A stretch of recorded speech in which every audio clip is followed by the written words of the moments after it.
दोस्तों बहुत बहुत स्वागत है आप सभी का एक बार फिर से। दोस्तों आज पूरे देश भर से कई सारी बड़ी और अहम खबरें निकल कर आ रही है। दोस्तों एक एक करके इन खबरों की जानकारी हम आपको बताने वाले हैं। दोस्तों उससे पहले आप सभी को बता दें, अगर अभी तक आपने इस चैनल को सब्सक्राइब नहीं किया है, चैनल को सब्सक्राइब करें, साथ ही बेल आइकन को जरूर दबाएं। तो चलिए दोस्तों पहले अपडेट की बात करते हैं।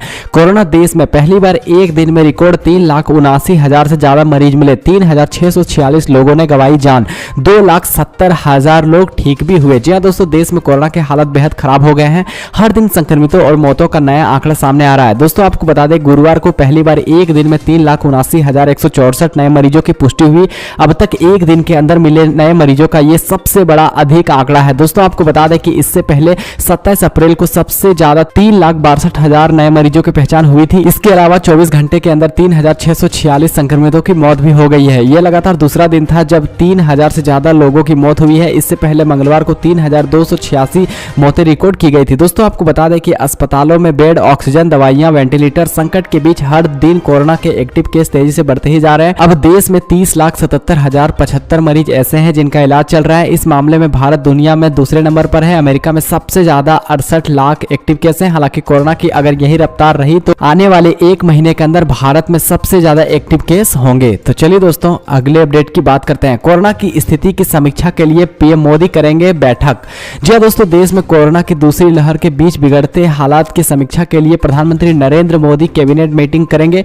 बैठक शुक्रवार सुबह 11 बजे होगी। पीएम नरेंद्र मोदी बीते कुछ दिनों से लगातार हाई लेवल मीटिंग कर कोरोना की स्थिति को संभालने के लिए फैसले कर रहे हैं। ऐसे ही एक बैठक में बुधवार को कई बड़े निर्णय लिए गए थे। दोस्तों आपको बता दें कि बुधवार की बैठक में एक बड़ा फैसला ऑक्सीजन प्लांट को लेकर किया गया था। कोरोना की दूसरी लहर के बीच देश के कई राज्य बुरी तरह ऑक्सीजन संकट से जूझ रहे हैं। Defence research and development organisation यानी DRDO ने कहा है कि वो 500 मेडिकल ऑक्सीजन प्लांट लगवाएगा। इसके लिए धनराशि पीएम केयर्स फंड से दी जाएगी। DRDO द्वारा LCA तेजस में ऑन बोर्ड ऑक्सीजन जनरेशन के लिए विकसित की गई मेडिकल ऑक्सीजन प्लांट यानी MOP तकनीक अब कोविड-19 रोगियों के लिए ऑक्सीजन से जुड़े वर्तमान संकट से लड़ने में मदद करेगी। तो चलिए दोस्तों अगले अपडेट की बात करते हैं। कोरोना वैक्सीन की कमी के आरोपों पर हर्षवर्धन बोले, राज्यों के पास अभी भी 1 करोड़ खुराक। जी हाँ दोस्तों, कोरोना टीकाकरण के तीसरे चरण की शुरुआत से पहले राज्यों द्वारा वैक्सीन की कमी का मुद्दा उठाए जाने के बाद केंद्रीय स्वास्थ्य मंत्री हर्षवर्धन ने कहा है कि राज्यों को टीकाकरण के मामले में उनके प्रदर्शन के आधार पर वैक्सीन उपलब्ध कराई गई है। उन्होंने कहा कि अभी तक राज्यों को 16 करोड़ टीके उपलब्ध कराए गए हैं, जिनमें 1 करोड़ टीके लोगों को लगाए गए हैं। स्वास्थ्य मंत्री ने कहा कि इसका मतलब यह है कि राज्यों के पास अभी भी 1 करोड़ खुराक बची हुई है। कुछ लाख खुराक पाइपलाइन में है और अगले 2 से 3 दिनों में उपलब्ध करा दी जाएगी। उन्होंने कहा कि एक भी दिन ऐसा नहीं गया है जब राज्यों को उनकी क्षमता के मुताबिक वैक्सीनेशन की खुराक ना दी गई हो। दोस्तों आपको बता दें कि इस बीच दिल्ली सरकार ने कहा है कि उसके पास कोरोना वायरस वैक्सीन नहीं है और वह प्राइवेट कंपनियों की तरफ से सप्लाई का इंतजार कर रही है। राज्य के स्वास्थ्य मंत्री सत्येंद्र जैन ने कहा कि जब स्टॉक्स पर्याप्त मात्रा में उपलब्ध हो जाएगा तो पब्लिक को इस बारे में जानकारी दी जाएगी। उन्होंने 2 टूक शब्दों में कहा कि अभी हमारे पास वैक्सीन नहीं है। हमने कंपनियों के इस बारे में सप्लाई के लिए गुजारिश की है। जब वैक्सीन उपलब्ध हो जाएगी तो आपको जानकारी दी जाएगी। तो चलिए दोस्तों अगले अपडेट की बात करते हैं। कोरोना विदेशी मीडिया के निशाने पर पीएम मोदी, दिल्ली हाईकोर्ट भी कर चुका है टिप्पणी। जी हाँ दोस्तों, देश में कोरोना की जो विकराल रूप ले लिया है उससे सरकार और स्वास्थ्य प्रणाली की तैयारियों की सच्चाई तो सबके सामने आ ही रही है। लेकिन अगर किसी को सबसे ज्यादा नुकसान हुआ है तो वो है आम जनता। मौजूदा समय में दिल्ली हाईकोर्ट समेत दूसरे राज्यों के हाईकोर्ट और सुप्रीम कोर्ट में कोरोना से संबंधित याचिकाओं पर सुनवाई हो रही है। वहीं विदेशी मीडिया में मोदी सरकार की नीतियों और महामारी से निपटने के तरीकों की आलोचना की गई है। दोस्तों आपको बता दें कि इन याचिकाओं की सुनवाई के दौरान कोर्ट ने कई बार केंद्र सरकार और राज्य सरकारों के खिलाफ सख्त टिप्पणी की है, फटकार भी लगाई है। हाल ही में दिल्ली हाईकोर्ट ने केंद्र सरकार की नीतियों पर टिप्पणी करते हुए कहा कि ऐसा लगता है जैसे केंद्र सरकार चाहती है कि लोग मरते रहें। दोस्तों आपको बता दें कि कोविड-19 के उपचार रेमडेसिविर के इस्तेमाल को लेकर नए प्रोटोकॉल के मुताबिक केवल ऑक्सीजन पर मिश्रित मरीजों को ही दवा दी जा सकती है। इस पर न्यायमूर्ति प्रतिभा M सिंह ने केंद्र सरकार से कहा कि यह गलत है। ऐसा लगता है कि दिमाग का बिल्कुल इस्तेमाल नहीं हुआ है। अब जिनके पास ऑक्सीजन की सुविधा नहीं है उन्हें रेमडेसिविर दवा नहीं मिलेगी। ऐसा प्रतीत होता है आप चाहते हैं लोग मरते रहें। तो चलिए दोस्तों अगले अपडेट की बात करते हैं। किरण मजूमदार शो ने कहा रेमडेसिविर की कमी मई मध्य तक दूर हो जाएगी।